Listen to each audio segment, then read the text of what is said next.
추심 입문 과정 7강을 시작하겠습니다. 자, 이제 소송을 진행하고 판결문을 받는 절차를 알아보겠습니다. 소송이란 재판을 통하여 분쟁을 법적으로 해결하고 조정하기 위한 절차입니다. 소송은 우리가 살면서 무슨 문제가 있을 때 어떤 누구나 쉽게 입에서 소송을 한다는 말을 할 만큼 우리 주변에서 흔히 일어나는 일입니다. 2020년도 한 해 동안 발생한 모든 소송사건을 따져보면 한 해 1000만 건에 가까운 소송사건이 법원에 접수되고 있죠. 그만큼 우리가 살고 있는 이 사회에 너무나도 다양한 일들이 지금도 발생하고 있다는 겁니다. 그렇다 보니까 소송은 정말 광범위한 절차와 방식이 있습니다. 소송에는 민사, 형사, 가사, 행정소송 등 너무 많은 소송사건들의 유형이 있죠. 이 많은 사건들의 진행 방법과 절차를 다 설명드릴 수는 없을 것입니다. 그래서 오늘은 민사소송 중 채권 채무관계와 채권 추심 업무와 입장에서 바라보는 소송사건을 말씀드리겠습니다. 자, 그럼 소송을 하는 이유에 대해서 먼저 알아보겠습니다. 그 첫 번째는 분쟁이 있을 때는 소송을 진행한다는 것입니다. 이제 소송 절차를 진행하면 용어와 명칭이 조금 달라지는 부분이 있습니다. 우선 돈을 달라고 청구하는 사람은 당연히 채권자겠죠. 그러면 통상적으로 채무자가 돈을 주지 않을 때 돈을 달라고 법원에 소송사건을 신청하는 사람은 당연히 채권자가 될 것입니다. 자, 그럼 소송을 진행하면 채권자는 원고가 되고 채무자는 피고가 되는 것입니다. 여기서 원고는 소송을 제기한 사람이고 피고는 상대방, 즉 소송을 당한 사람이 되겠죠. 자, 그럼 바로 들어가 보겠습니다. 상대방과 채권 채무 관계에서 서로 다툼과 이의가 있을 때는 법원을 통하여 소송을 진행하게 됩니다. 이전 강의에서 배웠던 지급명령 같은 경우는 채무자가 이의가 없을 때 신청하는 사건이죠. 하지만 채무자와 다툼이 있는 사건이나 채무자가 이의 신청할 사유가 있으면 분명히 소송으로 진행하셔야 된다는 겁니다. 법원은 중립적인 기관이기 때문에 어느 한쪽의 말만 듣고 강력한 권리 문서인 판결문을 내어주지 않습니다. 당연히 당사자들의 청구 취지와 청구 원인 또한 증거 및 입증 자료를 보고 검토를 하죠. 그리고 변론을 거치면서 소송이 진행되고 그에 따라 재판부가 심리하고 판결을 내리게 됩니다. 그렇기 때문에 서로의 분쟁과 다툼이 있는 사건은 자신이 청구하는 내용에 대해서 소장에 잘 작성하고 변론을 통하여 자신이 원하는 판결을 받아야 될 것입니다. 자, 두 번째는 채무자의 인적사항이 없는 경우는 반드시 소송을 진행해야 된다는 겁니다. 일반적으로 많은 사람들이 상대방 회사와 거래를 하거나 아는 지인 등에게 돈을 빌려줄 때 그 사람의 주민번호와 주소지를 파악하지 못하는 경우가 정말 많습니다. 예를 들어서 채무자가 개인 사업자인데 결제대금 지급이 늦어지고 있는 경우를 한번 생각해 보겠습니다. 자, 그런데 그런 경우에 상대방 회사 대표를 찾아가서 큰 소리를 치며 각서를 작성하게 하고 신분증을 첨부하라고 하면서 강요하는 것은 현실적으로 쉽지 않을 것입니다. 또 어떤 경우는 친구나 주변 지인이 급하게 돈이 필요하다고 해서 통장으로 입금을 해주는 경우도 정말 많죠. 자, 그런데 또 그런 상황에서 돈을 빌려줄 테니까 만나서 공증사무실에 같이 가자. 그리고 인감을 떼우고 지불각서에 도장을 찍어라 하면서 말하는 것도 인간적으로 쉽지 않습니다. 아직까지 우리나라 사회와 사람들의 인식이 정의나 사람들의 관계를 우선적으로 생각하기 때문이겠죠.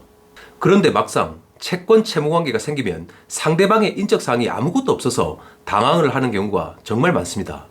그런데 만약 인적사항이 하나도 없는 상태에서 돈을 못 받고 있다면 어떻게 해야 될까요?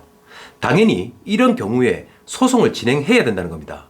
그리고 소송사건을 접수하면서 동시에 사실조회 신청을 하면 채무자의 인적사항을 파악할 수 있다는 것입니다. 자, 사실조회는 소송을 진행하면서 채무자, 즉 피고의 주민등록번호와 주소 등을 알지 못할 때 법원에 당사자를 특정하기 위해서 신청할 수 있습니다. 법원이나 재판부에 사실조회를 신청하면 법원은 해당 공공기관이나 개인, 단체 등에서 보관 중인 피고 관련 문서에 대한 송부를 촉탁할 수 있습니다.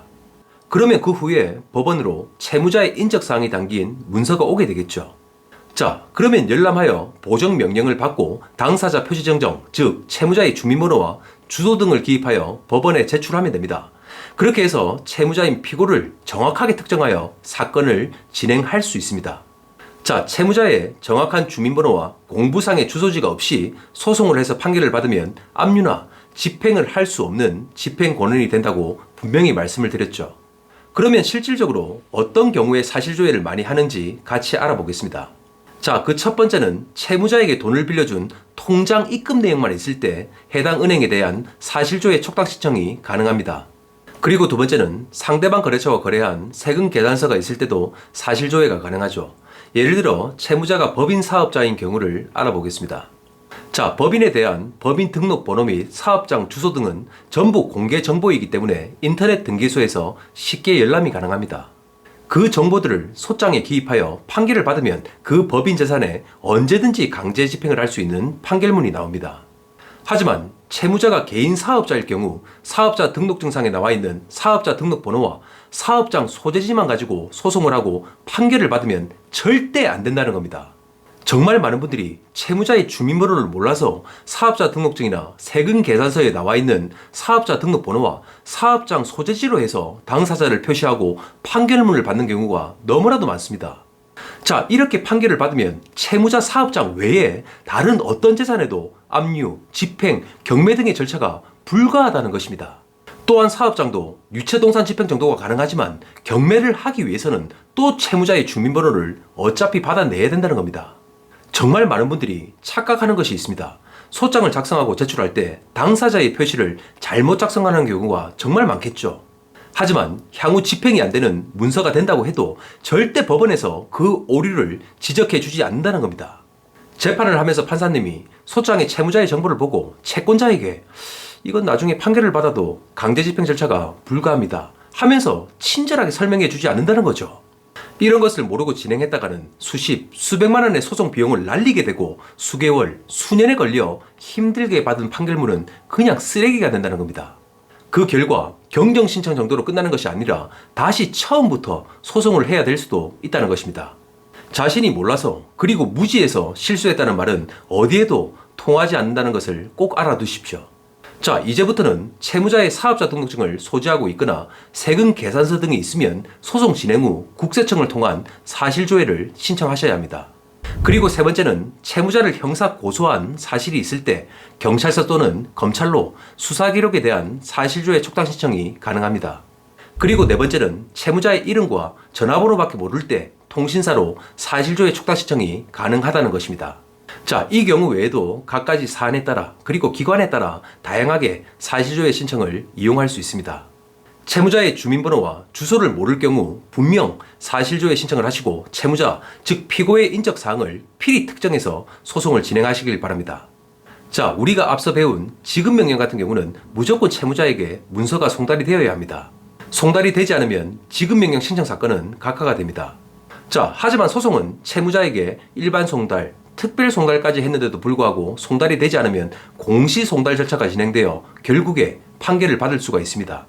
여기서 공시 송달이란 민사소송법에서 당사자의 주거 불명 등의 사유로 문서가 전달되지 않으면 법원 게시판에 일정 기간 동안 게시함으로써 송달한 것과 똑같은 효력을 발생시키는 방법입니다. 지급명령 절차에는 공시 송달이라는 것이 없습니다. 자, 그렇기 때문에 채무자가 주소지에 살고 있지 않거나 송달할 장소를 모를 경우 반드시 소송으로 진행하셔야 합니다. 자, 그럼 이제 민사소장 작성 방법을 간단하게 설명드리겠습니다. 쉽게 설명드릴 테니까 믿고 따라오십시오. 자, 첫 번째는 당사자의 성명, 상호와 주소 등을 기재하시면 됩니다. 원고가 누구인지, 피고가 누구인지를 표시하시면 되겠죠. 그리고 개인은 초본상의 주소를 기재하고 법인은 등기부상의 사업장 주소지를 기재하십시오. 다음은 법원 문서를 송달받을 주소를 별도로 지정할 수 있습니다. 자, 두 번째는 사건의 표시입니다. 대여금 청구 소송인지 손해배상 청구 소송인지 등 사건에 따라 사건명을 기재하십시오. 자, 그리고 세 번째, 제일 중요한 청구 취지 작성입니다. 청구 취지는 소장 작성에 있어서 가장 중요한 부분입니다. 청구의 형태와 범위를 간단 명료하고 정확하게 기재하셔야 합니다. 그리고 청구 취지는 청구가 인용되는 경우 이를 판결 주문으로 사용하기 때문에 자신이 청구한 부분에 대하여 정확하게 기재해야 될 것입니다. 여기서 등장하는 법률 용어 중 인용이라는 것은 그냥 줄임말로 생각을 하십시오. 인정하고 용납한다는 정도로 알고 계시면 됩니다. 그리고 판결 주문이란 재판 결과라고 생각하시면 됩니다. 판사님이 이 사건은 이렇게 하라고 최종적으로 결론을 내린 부분입니다. 앞으로도 법률 용어가 나오면 쉽게 풀어서 설명을 드릴 테니까 너무 어렵게 생각하지 마십시오. 자, 청구 취지에는 간단하게 이렇게 판결을 내어주십시오 하고 재판부에 원고가 요구하는 부분을 기재하면 된다는 겁니다. 그렇기 때문에 자신이 청구하는 금액을 정확하게 기재하고 소송 촉진 등에 관한 특례법상 법정이자 연 12%를 정확하게 기재하셔야 합니다. 그리고 소송에 들어간 비용은 피고가 부담하는 것으로 기재하십시오. 마지막으로 피고가 시간 끌기용으로 항소를 할 수도 있기 때문에 판결을 받는 즉시 가집행을 허가해 줄 것을 작성해 주시면 됩니다. 자, 네 번째는 청구 원인 작성입니다. 청구 원인은 청구 취지의 원인이 되는 사실을 구체적으로 기재하시면 됩니다.